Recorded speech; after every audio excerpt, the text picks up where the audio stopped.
When people talk about the tragic figures in The Wire, the names that usually come up first are Wallace, D'Angelo, Randy, Bodie, maybe Frank Sabatka if the conversation leans toward Season 2. Ziggy Sabatka does not always get that same respect at first. A lot of viewers remember him as the loud idiot, the clown, the screw-up, the guy with the duck, the guy who cannot stop embarrassing himself, the guy who seems to bring chaos into every room he enters. And on the surface, that reading makes sense. Ziggy is immature, reckless, needy, selfish, and often so desperate for attention that he makes himself look ridiculous before anyone else even gets the chance. But that surface reading is also too simple, because Ziggy is not just comic relief, and he is not just a loser dropped into a serious world for contrast. He is one of the saddest characters in the entire show, precisely because his worst qualities are tied so tightly to his pain, his insecurity, and his need to matter in a world that has no real place for someone like him.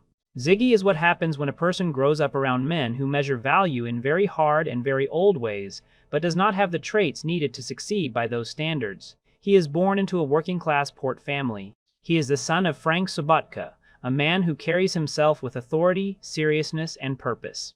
Frank belongs to a world where respect is earned through labor, toughness, and the ability to provide. The docks are not just a workplace in Season 2. They are an identity. They are tradition. They are a shrinking universe where men are trying to hold on to dignity while the economy slowly crushes them. In that environment, Ziggy is almost doomed from the start. He is emotional where others are controlled. He is impulsive where others are calculated. He wants love, approval, and recognition in a setting where those things are rarely expressed directly. He wants to be seen as a man, but he keeps acting like a boy. That is what makes him so painful to watch. Ziggy is not unaware that people laugh at him. He knows. In fact, a huge part of his problem is that he knows too well. He understands that he is not taken seriously by the men around him. He knows that Nick gets more respect. He knows that his father trusts others more than he trusts him. He knows that when people look at him, they often see a joke first and a person second. And because he knows all of that, he overcompensates constantly. He talks too much, acts too big, takes stupid risks, flashes money, starts trouble, and tries to force the respect that he cannot naturally command. Almost everything Ziggy does wrong comes from that central wound. He is humiliated by his own place in the world, and instead of responding with discipline or patience, he responds with noise. That noise is a huge part of why people dismiss him. He is obnoxious, there is no way around it. He is often annoying on purpose. He wants to pull attention toward himself, even if it is negative, because negative attention still feels better than being invisible. That is one of the ugliest and most human things about him. Ziggy would rather be the clown than the nobody. He would rather be mocked openly than ignored completely. This is why he behaves like someone constantly performing. He is not comfortable in silence, because silence leaves him alone with the truth of how little respect he has actually earned. So he fills the air with jokes, stunts, outbursts, and bad decisions. He keeps the act going because the act is the only shield he has, but that does not mean Ziggy is empty. One of the smartest things The Wire does with him is show that beneath all the stupidity, there is real hurt and real longing. Ziggy is not just trying to get rich. He is trying to become visible. He is trying to become undeniable. He wants a version of himself that cannot be laughed off. When he gets involved in crime, it is not only because of greed. It is because crime offers him something the legitimate world never has. On the docks, he is a disappointment. In the criminal world, at least in theory, he has a chance to reinvent himself. He can be bold, dangerous, connected, important. He can become someone who matters. The tragedy is that he is terrible at this too, because he brings the same insecurity into a legal life that he brings into everything else. This is where Ziggy's bad side becomes impossible to ignore. He is careless, selfish, and often incapable of understanding consequences until it is too late. He wants the rewards of manhood without the discipline that manhood requires. He wants to be feared without understanding risk. He wants easy money without strategy. He wants the image of a criminal without the internal control needed to survive as one. And because of that, he creates disaster wherever he goes. He does not think ahead. He does not read people well. He mistakes short bursts of confidence for actual strength. Worst of all, when his pride gets hurt, he becomes deeply dangerous because his decisions stop being about survival and start being about wounded ego. That wounded ego is the key to almost everything. Ziggy is not evil in the way that some other characters on The Wire are capable of being. He is not cold. He is not predatory by nature. He is not someone who gets pleasure from domination. In fact, one reason he comes off as so pathetic is that he is usually not in control enough to dominate anyone. But wounded pride can make ordinary weak people do catastrophic things, and Ziggy is one of the clearest examples of that in the entire series. His worst actions do not come from some grand criminal ambition. They come from humiliation boiling over. Every time he gets laughed at, brushed aside, cheated, or belittled, the pressure inside him builds a little more. He has no healthy way to process shame. So it sits there festering until it explodes, and that explosion is what defines his story. Ziggy spends so much of Season 2 trying and failing to become a man in the eyes of other men. He fails on the docks, he fails in smuggling, he fails in basic self-control. He even fails when he has moments that should have worked in his favor because he cannot carry success with any maturity. Whenever he gets a little power or money, he turns it into theater. He does not know how to quietly build anything. He wants instant validation. He wants the room to finally stop laughing. But because he wants that so badly, he forces the moment, and the moment collapses. There is something deeply sympathetic in that, even when it becomes ugly. Many people know what it feels like to be the one nobody takes seriously. Many people know the pain of growing up around stronger personalities and feeling like there is no stable place for you. Many people know what it is like to embarrass yourself because you are trying too hard to prove you belong. Ziggy is an exaggerated version of that insecurity, but it is still recognizable.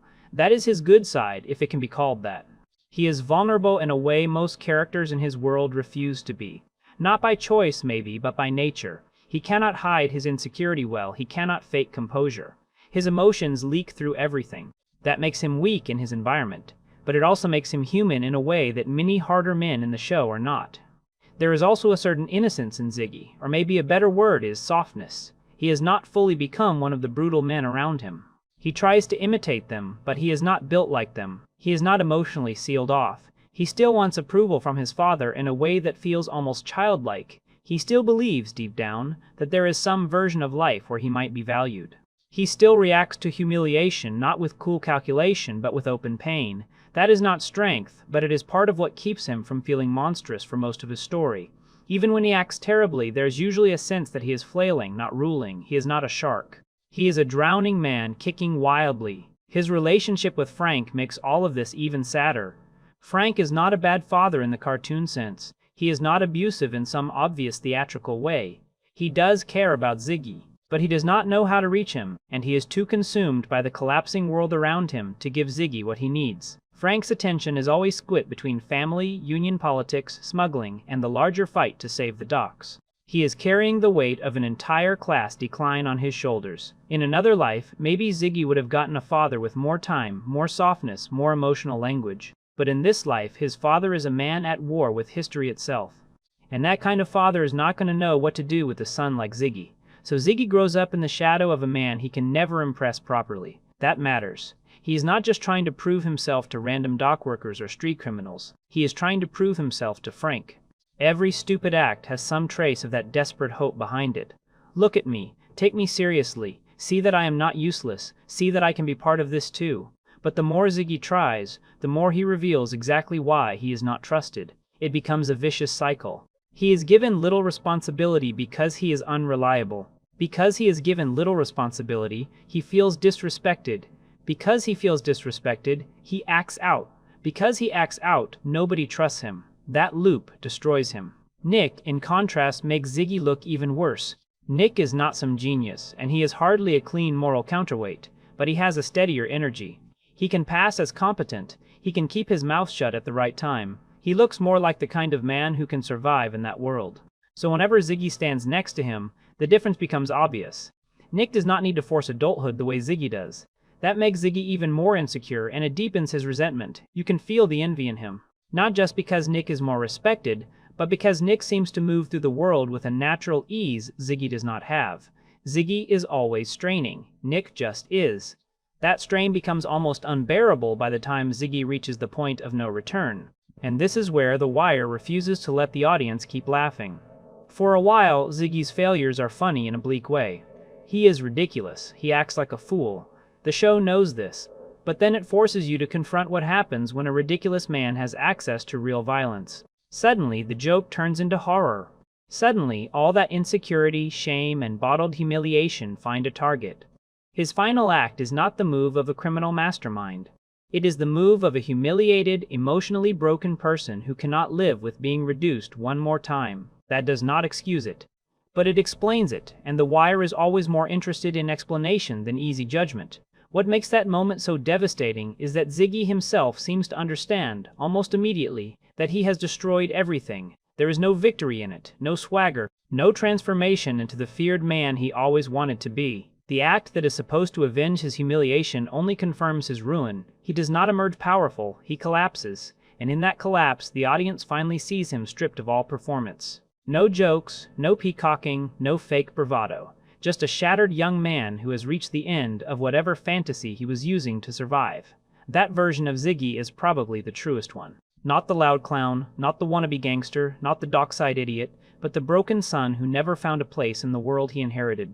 His tragedy is not simply that he made bad choices, though he made many. It is that he had almost none of the inner tools needed to function in the reality around him. The old industrial world had no space for someone as unstable and attention-starved as Ziggy.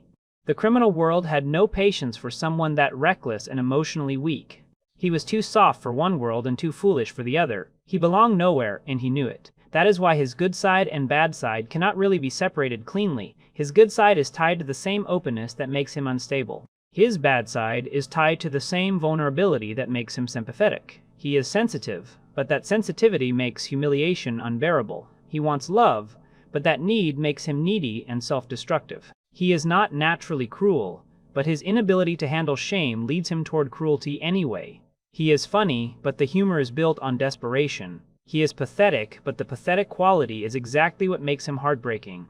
Ziggy is a character made of contradictions that all point back to one central truth. He is a person who cannot bear being small, yet has never learned how to become anything larger. That is also why he fits The Wire so well as a show. The Wire is never just about individuals making isolated choices. It is about systems, pressures, institutions, and the way certain people are ground down by forces bigger than themselves. Ziggy is not just a personal failure. He is also the product of a dying labor culture, a broken version of masculinity, a family structure full of love but short on emotional communication, and an economy that leaves weak young men reaching for identity in the wrong places. He is a fool, yes, but he is a fool created by a larger collapse. In a more stable world, maybe he becomes just an embarrassing guy with bad instincts. In the world of Season 2, he becomes something much more tragic, and that is why Ziggy lasts in people's minds more than they expect. At first, he seems almost too absurd to take seriously. Then, slowly, the absurdity starts to hurt. You realize the duck is not just a random weird detail. The constant acting out is not just for comedy. The failed attempts at criminal swagger are not just there to make him look stupid. All of it is building toward the same revelation. Ziggy is a man screaming to be seen, trapped in a world that answers vulnerability with contempt. The more he begs for dignity in the wrong way, the less dignity he has left. The more he tries to create a legend around himself, the more he confirms that he is lost. In the end, Ziggy Sobotka is one of the most brutally honest portraits of failed masculinity on television. He is what happens when someone is told that being a man means being respected, feared, competent, and hard, but is given none of the emotional tools to grow into those things. He knows the performance, he knows the image, he does not know the substance. So he performs harder and harder until the performance destroys him. That is his bad side, the recklessness, vanity, selfishness, and chaos. But his good side is what makes that destruction feel so sad instead of just deserved. Beneath all the noise, Ziggy is still a son who wants his father's respect, a young man who wants a place in the world, and a deeply insecure human being trying to outrun humiliation and failing every step of the way. That is why Ziggy matters. He is not lovable in the usual sense. He is not admirable. He is not someone you would trust, follow, or even want around for long. But he is painfully real, and The Wire understands that some of the most real people are also the hardest to like. Ziggy is ridiculous, frustrating, selfish, embarrassing, and dangerous. He is also wounded, neglected, desperate, and sad. He is a joke who becomes a tragedy. He is the kid who never became a man, and the man he tried to imitate was never really there for him to become in the first place. Season 2 gives him every chance to turn into a punchline, and instead, by the end, he feels like an open wound. That is what makes him such a great character. Not that he is good, not that he is bad, but that he is both, all the time, in ways that feel ugly, human, and impossible to forget.